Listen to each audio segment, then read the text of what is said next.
जैसे कि आपने पिछले व्लॉग में देखा कि हमारी बहन जा रही है अपने घर वापस। अगर आपने वो पिछला व्लॉग नहीं देखा होगा तो जल्दी से जाके देख लो और do not forget to subscribe our channel. फिर हम ऑटो में बैठ के निकल लिए स्टेशन की तरफ और ये सूटकेस इतना बड़ा था कि हमारी गोदी में लेना पड़ा हमें, पीछे तो आ ही नहीं रहा था ऑटो के। फिर बाद में हम स्टेशन पहुंच गए और फिर हम लोग पैसे देने लग गए ऑटो वाले अंकल को।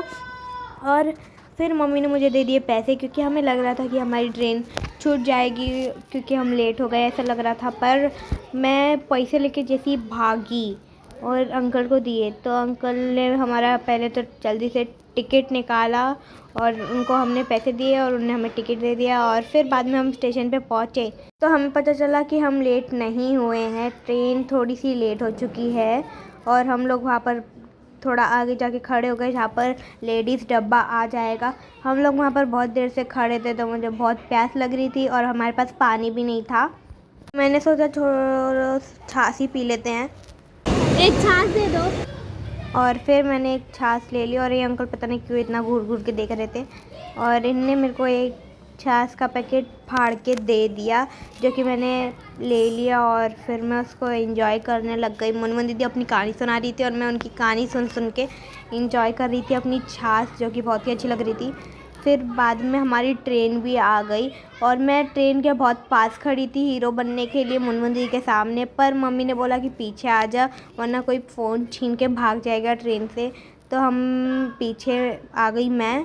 और अब देखना कैसे सूगर जैसे सब चढ़ेंगे, इतनी भसड़ मची थी ना यहाँ पर, मैं क्या बताऊँ। हम भी फिर सूगर जैसे चढ़ गए ट्रेन में और हम लोग को सीट तो नहीं मिली पर हम खड़े हो गए क्योंकि हमें थोड़ा सा ही आगे जाना था इसलिए। फिर मैं पीछे देख रही थी कि मुनमुन दीदी गुम तो नहीं हो गई, इतनी भीड़ में तो वो गुम नहीं हुई थी।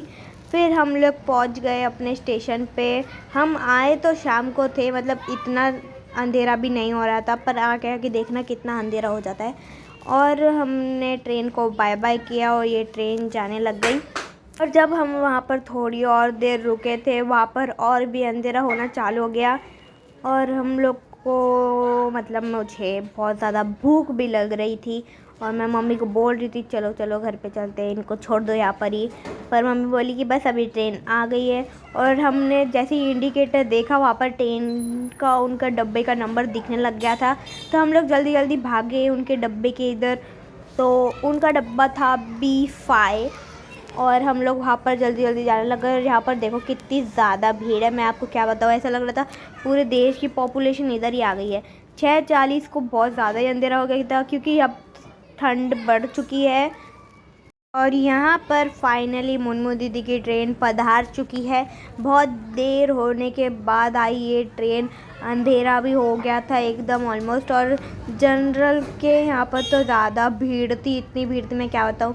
मैंने भी मुनमुन दीदी को उनके डब्बे तक छोड़ दिया और फिर मैं नीचे उतर गई और मैं इनको लगातार खिड़की से देख रही थी कि कहाँ जा रही हैं, कैसे जा रही हैं। कौन कौन ऐसे करता है जब आप गेस्ट को छोड़ने जाते हो, मुझे कमेंट में बताना आप सब। फिर ये फटाफट से अपने सीट नंबर के पास जाने लग गई और फिर मैं इनको बाय बाय भी कर रही थी, पता नहीं पर ये कौन से धुन में थी जो मुझे बाय बाय ही नहीं कर रही थी। और हम लोग बहुत आगे जाने लग गए उनके सीट नंबर के यहाँ पर जाने लग गए और उनको बाय करने की जल्दी थी हमें। पर ये सीट पर तो पहुँची ही नहीं, हम पहले पहुँच गए, इतनी ज़्यादा भीड़ थी अंदर मैं आपको क्या बताऊँ। फिर ये अपनी सीट पे पहुँचने के बाद बाय बाय करने लग गई और लास्ट टाइम बाय किया। अब मैं क्या बताऊँ आपको, जब कोई आपके घर पे ज़्यादा दिन तक रहता है और वो अचानक से जाने वाला होता है तो आपको कैसा लगेगा आप भी समझ सकते हो और मैं भी समझ सकती हूँ। और मेरी मम्मी उनको बोल रही थी कि खाना टाइम से खा लेना, पर ये कांच के अंदर से आवाज़ ही नहीं जाती है तो अब हम क्या कर सकते हैं। फिर मैं ट्रेन के पीछे भागने लग गई कि मुनमुन दीदी देख लो, मुनमुन दीदी देख लो, पर मुनमुन दीदी तो देख ही नहीं रही थी, मैं क्या बोलूँ आपको। और ट्रेन भी चली गई फाइनली और मुनमुन दीदी को भी हम छोड़ के आ गए और मैं लास्ट तक ट्रेन को देख रही थी कि कितने सारे डब्बे हैं। मैं ये नहीं सोचो कि मैं मुनमुन दीदी के गम में रो रही हूँ। और फिर क्या, लास्ट में मम्मी ने मुझे एक आइसक्रीम दिला दी जो कि मैंने बहुत ही आराम से और मज़े से खाई और मुझे तो ये बहुत ही ज़्यादा अच्छी लग रही थी चॉकलेट आइसक्रीम। और अगर आपको व्लॉग अच्छा लगा तो सब्सक्राइब माय चैनल और लाइक दिस वीडियो। बाय।